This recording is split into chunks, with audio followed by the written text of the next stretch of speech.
श्रोताओं नमस्कार, स्वागत करते हैं आपका इस भेंट वार्ता में। मैं हूं आपके साथ दीपक निषाद और हमारे साथ बातचीत करने के लिए आज हमने अपने स्टूडियोज में आमंत्रित किया है डॉक्टर ज्योति चौहान को। आप प्रभारी स्त्री रोग विशेषज्ञ हैं जिला चिकित्सालय सागर में। हम बता दें कि आज हम जिस विषय के ऊपर बातचीत करने जा रहे हैं बेहद महत्वपूर्ण विषय है और खासकर कोरोना के समय में, कोरोना के संक्रमण काल में टीकाकरण की भूमिका बहुत महत्वपूर्ण हो चुकी है और टीकाकरण ही वो औजार है, वो हथियार है, वो उपकरण है जिसके माध्यम से हम इस महामारी से बाहर आ सकते हैं तमाम उपायों के साथ।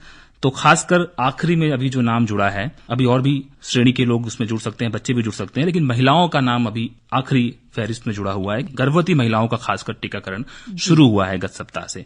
तो इसके बारे में बातचीत करने के लिए डॉक्टर ज्योति चौहान जी हमारे बीच हैं। आपका बहुत बहुत स्वागत करते हैं। नमस्कार। डॉक्टर ज्योति चौहान, सबसे पहले चर्चा के प्रारंभ में आपसे हम ये जानना चाहेंगे कि महिलाओं में टीकाकरण, खासकर गर्भवती महिलाओं में अभी शुरू किया गया है। क्या कारण है कि ये टीकाकरण गर्भवती महिलाओं को लेकर के इतना देर से शुरू किया गया और ये कितना सुरक्षित है गर्भवती महिला के दृष्टिकोण से?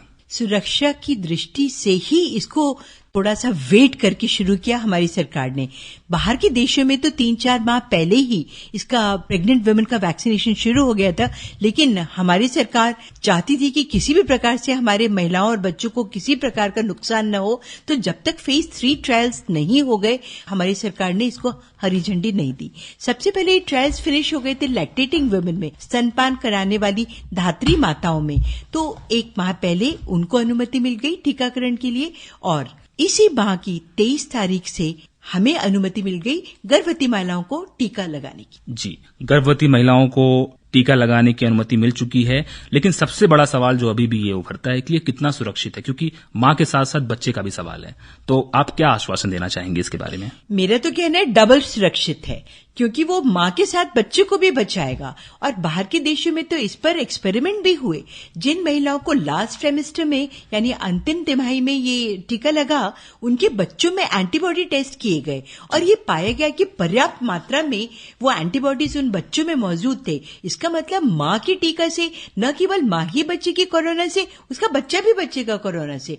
एक तरीके से कहना चाहिए कि जैसे अभिमन्यु को पेट के अंदर ही सब कुछ सीखने मिल गया था कि कैसे घुसते हैं चक्रव्यूह में, इसी प्रकार से इस बच्चे को जो मां के गर्भ में पल रहा है उसे भी ये एंटीबॉडीज मिल जाएंगी माता के गर्भ में ही और वो भी सुरक्षित हो जाएगा। तो 2 in 1 है ये वैक्सीन। जी, आपका ऐसा कहना है कि दोहरी सुरक्षा कवच प्रदान करता है, मां के साथ साथ बच्चे को भी सुरक्षित करता है। बिल्कुल और बच्चा जब इस संसार में कदम रखता है तो एक सुरक्षित दुनिया में कदम रखता है और सुरक्षित होकर के कदम रखता है। एग्जैक्टली। बहुत अच्छी बात है ये। निश्चित रूप से हमारे तमाम श्रोता सुन रहे होंगे, उनके भीतर अगर थोड़ी बहुत भी अगर आशंका इसको लेकर के होगी तो ये दूर हुई होगी आपकी बातों से।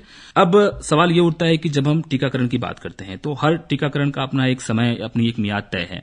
तो गर्भवती महिला की, जैसे कि आपने बताया कि लास्ट ट्राइमेस्टर में जब लगता है तो बच्चे के अंदर भी पाया जाता है जी, लेकिन अभी जो इनिशियल पीरियड में है, प्रारंभिक अवस्था में है, तो क्या वो भी लगवा सकती हैं टीका? बिल्कुल। भारत सरकार ने तो ये कहा है कि गर्भावस्था के प्रारंभिक दिन से लेके 9वें महीने तक कभी भी हम लगा सकते हैं। कोई भी माह, कोई भी दिन उन्होंने अलग से नहीं रखा है। उनका ये कहना है कि हम तो कभी भी लगाएंगे। और हमारे पास जो वैक्सीन इस समय पे उपलब्ध है उसमें कोविशील्ड और कोवैक्सीन दोनों ही उपलब्ध हैं। लेकिन हमारी सरकार ने कोवैक्सीन को प्रेफर किया है। कारण ये है कि 28 दिन के बाद में दूसरा डोज लग जाता है और 28 दिन के बाद में संपूर्ण टीकाकरण हो जाता है। कंप्लीट इम्यूनाइजेशन होने के बाद एंटीबॉडीज बन जाते हैं। यानी कि अगर वो लेट भी लगाती है प्रेगनेंसी में तो भी उसको पर्याप्त मात्रा में एंटीबॉडीज मिल जाते हैं प्रसव के दौरान और उसके बाद उसके बच्चे को भी।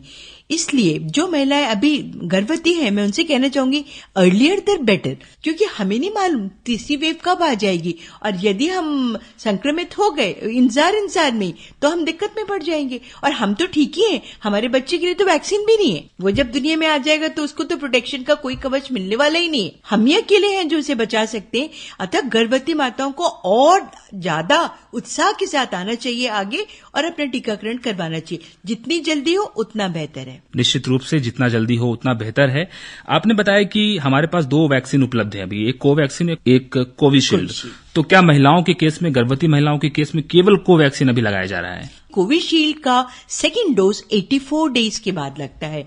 3 माह का समय चाहिए और फिर उसके भी 1 माह के बाद एंटीबॉडीज डेवलप होते, यानी कुल मिला के 4 माह का करीब करीब हमें वेटिंग पीरियड लग जाता है। कई बार वो महिला के पास अभी 4 महीना बचे नहीं है, प्रसव होने की तारीख पास आ गई है, तो कोविशील्ड यदि हम लगाएं तो हम पूरा टीकाकरण न कर पाएंगे। तो हमारी सरकार ने इसको बहुत ही सोच समझ के ये निर्णय लिया है कि हम कोवैक्सीन लगाएंगे। निश्चित रूप से समय अंतराल जो कम इसका रखा गया है, ये खास एक प्रमुख वजह रही है जिसके कारण जो है कोवैक्सीन को प्रेफर किया गया है, इसको प्राथमिकता दी गई है।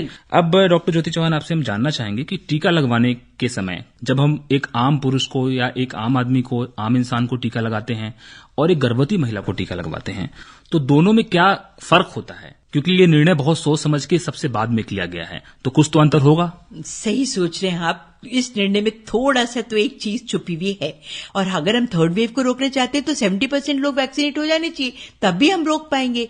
तो इसलिए ये इमरजेंसी वैक्सीनेशन कहला रहा है जो ड्राइव हम अभी चला रहे हैं।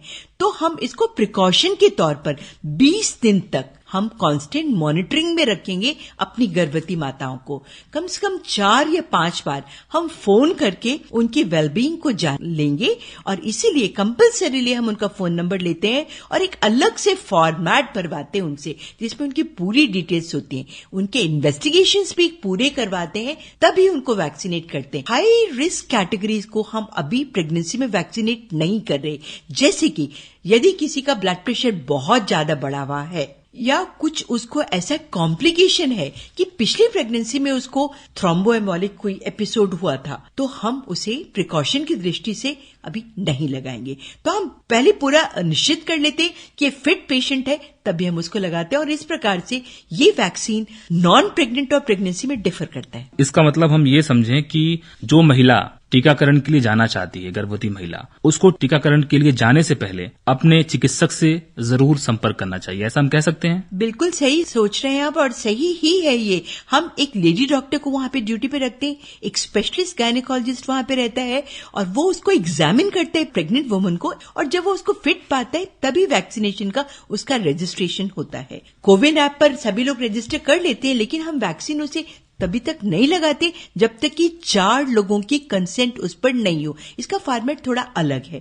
हम आम आदमी को वैक्सीन लगाने से पहले कोई कंसेंट फॉर्म नहीं भरवाते, लेकिन प्रेग्नेंट वुमन से उसका स्वयं का दस्तखत लेते हैं, काउंसलर का दस्तखत लेते हैं, एक गायनेकोलॉजिस्ट का दस्तखत लेते हैं, और उसके बाद वैक्सीनेटर का दस्तखत लेते हैं। 4 लोगों की सहमति के बाद ही हम इसे वैक्सीन लगाते हैं। 4 लोगों की सहमति, यानी सुरक्षा के बहुत पुख्ता इंतजाम है, चौतरफा सुरक्षा है चारों तरफ से। उसके अलावा एक महिला यदि वैक्सीनेशन के बाद घर जाती है, तो क्या उसे कितने समय तक अपने आप को ज्यादा सावधान रखने की जरूरत है? कुछ एहतियात का पालन करने की जरूरत है? एहतियात तो सेम है जैसे कि नॉन प्रेग्नेंट लोगों के साथ में है, कि उनको कोविड अप्रोप्रिएट बिहेवियर कंटिन्यू करना है, यानी सोशल डिस्टेंसिंग रखना है, मास्क लगाना है, हाथ धोने हैं, सैनिटाइज करना है, वो सब प्रिकॉशंस तो सेम टू सेम है। और साइड इफेक्ट भी सेम है कि जिस साइड पे इंजेक्शन लगाए संभव है उस पे थोड़ा दर्द हो सकता है थोड़ी लालिमा हो सकता है हल्का सा बुखार आए, हो सकता है सिर में दर्द हो सकता है हाथ पैर में हड़फूटन थोड़ी सी हो। तो ये जो सामान्य लक्षण नॉन प्रेग्नेंट लोगों में होते हैं, वही के वही लक्षण प्रेग्नेंट वुमन में भी हो सकते हैं। और उसके साथ एक और एक्स्ट्रा प्रिकॉशन हम लोग दिमाग में रखते हैं और उसको बोल के रखते हैं, यदि आपको दर्द चालू हो जाए तो हमें जरूर अस्पताल को इत्तला करिए, क्योंकि यहाँ पे ये थोड़ी अलग चीज है, क्योंकि वो प्रेग्नेंट वुमन है, फीटस भी है, तो उसकी सुरक्षा का भी हमें ध्यान रखना है। यदि उसको कोई भी अनयूजुअल सिम्टम होता है तो वो रिपोर्ट करती है, और इसीलिए हम उसकी कांस्टेंट मॉनिटरिंग 20 डेज तक करते हैं। जी, यानी कोई खास परिवर्तन आम लोगों में और महिलाओं में नहीं होता है।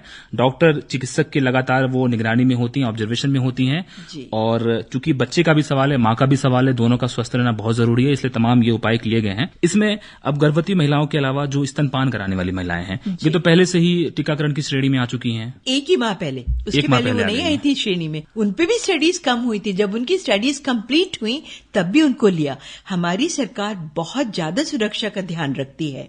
एक्सपेरिमेंट हम लोग अपने लोगों पे नहीं करते, हमारे लोगों को वो लोग गिनी पिग नहीं मानते हैं। तो जब तक कि सुनिश्चित ना कर लें कि ये उनके लिए भी सेफ है, तब तक उनको नहीं लगाया था। उनके लिए जब देखा कि सुरक्षित है, तब लैक्टेटिंग मदर्स को लगवाया वैक्सीन। यानी कि गर्भवती महिलाओं के साथ साथ जो स्तनपान कराने वाली महिलाएं हैं, दोनों ही श्रेणी की महिलाएं टीकाकरण करवा सकती हैं। कोई खतरा नहीं है, पूरी सुरक्षा के साथ, पूरी स्टडीज के बाद ये चीजें सामने आई हैं, और डॉक्टर्स की निगरानी में होता है। टीकाकरण के बाद भी उनकी निगरानी बहुत लंबे समय तक की जाती है। जी, आधे घंटे तक तो वहीं पे साइट पर रखकर ही हम उनको वेट करवाते हैं और उसके बाद भी 20 दिन तक उनकी सतत निगरानी करते हैं। सागर जिले में यदि हम जानना चाहें कि किस दिन निर्धारित किया गया है और कहां पे जाकर के टीका लगवा सकती हैं? मंगलवार और शुक्रवार को हम टीकाकरण गर्भवती माताओं के लिए करते हैं और सागर जिला चिकित्सालय का टीकाकरण केंद्र TDRC है, जहां पे सबके वैक्सीन लगे थे, वहीं पे उनको लगाते हैं। इसके साथ बुंदेलखंड मेडिकल कॉलेज दूसरा स्थान है जहां पे की वैक्सीन लगता है और तीसरी है जितने भी हमारे ब्लॉक्स हैं सबके हेडक्वार्टर्स CHCs पर हम वैक्सीन लगा रहे हैं। इसके नीचे की जगहों पर PHC पर सब सेंटर पे हम वैक्सीन नहीं लगा रहे या किसी भी स्कूल में हम प्रेग्नेंट वुमन को वैक्सीनेट नहीं कर रहे। जहां गायनेकोलॉजिस्ट उपलब्ध है वहीं कर रहे हैं। यानी सेफ्टी कहीं कंप्रोमाइज ना हो, ये खास बात इसका मकसद है इसके पीछे की। अच्छा, इसमें एक चीज ये भी जानना चाहेंगे, जैसे आम लोगों का जो रजिस्ट्रेशन होता है उसके बाद या ऑन साइट करते हैं, तो क्या गर्भवती महिलाओं के लिए भी ऐसी व्यवस्था है कि उनको ऑनलाइन? एग्जैक्टली, कोविन ऐप पर गर्भवती माताएं अपना ऑनलाइन रजिस्ट्रेशन कर सकती हैं, लेकिन फिटनेस हम ही देंगे। जब हम फिट पाएंगे तभी हम वैक्सीन लगाएंगे उनको, अन्यथा न लगाएं। यानी स्त्री रोग विशेषज्ञ के फिटनेस हरी झंडी देने के बाद ही आप जो है टीकाकरण करा सकते हैं। बहुत महत्वपूर्ण बात है ये, और बिल्कुल घबराने की जरूरत नहीं है। जो भी क्वालिफाइंग लेडीज हैं वो टीकाकरण के लिए सामने आ सकती हैं, टीकाकरण करवा सकती हैं। अब आखिरी में आपसे हम ये जानना चाहेंगे, गर्भवती महिलाएं और स्तनपान कराने वाली महिलाएं और इन जनरल सारी महिलाएं जो है टीकाकरण के लिए सामने आएं, टीकाकरण ज्यादा से ज्यादा संख्या में कराएं ताकि हम सुरक्षित समाज का निर्माण कर पाएं, खासकर कोरोना की महामारी से बाहर निकल पाएं। उसके लिए आखिरी में आपका क्या अपील है उनसे? हर चीज में महिलाएं आगे रहती हैं तो इसमें पीछे क्यों रहें? 45% हमारा पॉपुलेशन जो है फीमेल्स का है और अगर वो छूट जाएगा तो देश पीछे रह जाएगा। हमें कहीं से भी पिछड़ना नहीं है और बिल्कुल कंधे से कंधा मिला के पुरुषों के हमें वैक्सीनेट भी अपने आप को करवाना है और कार्य भी करते रहना। निश्चित रूप से बहुत बड़ी बात आपने बोली कि महिलाएं हर चीज में आगे रहती हैं, लेडीज फर्स्ट, हर चीज में आगे रहती हैं, तो यहाँ महिलाएं कैसे पीछे रह सकती हैं? और खासकर एक महिला अपने परिवार की सुरक्षा का सबसे अधिक ध्यान रखती है। तो जब महिलाएं सुरक्षित रहेंगी तो बच्चा भी सुरक्षित रहेगा, पूरा परिवार सुरक्षित रहेगा।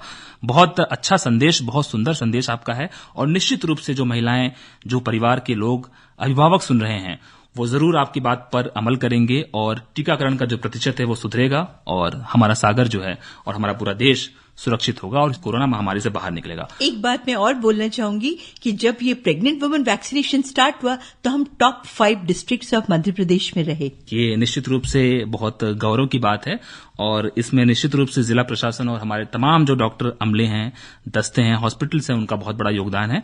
इसके माध्यम से हम उनके इस प्रशंसनीय कार्य की सराहना भी करते हैं। और आखिरी में बहुत बहुत शुक्रिया अदा करना चाहते हैं डॉक्टर ज्योति चौहान, प्रभारी स्त्री रोग विशेषज्ञ, जिला चिकित्सालय सागर से हमारे बीच आई। आपने वक्त निकाला और तमाम श्रोताओं को आपने टीकाकरण जैसे महत्वपूर्ण बिंदु पे जागरूक किया। बहुत बहुत शुक्रिया आपका। धन्यवाद।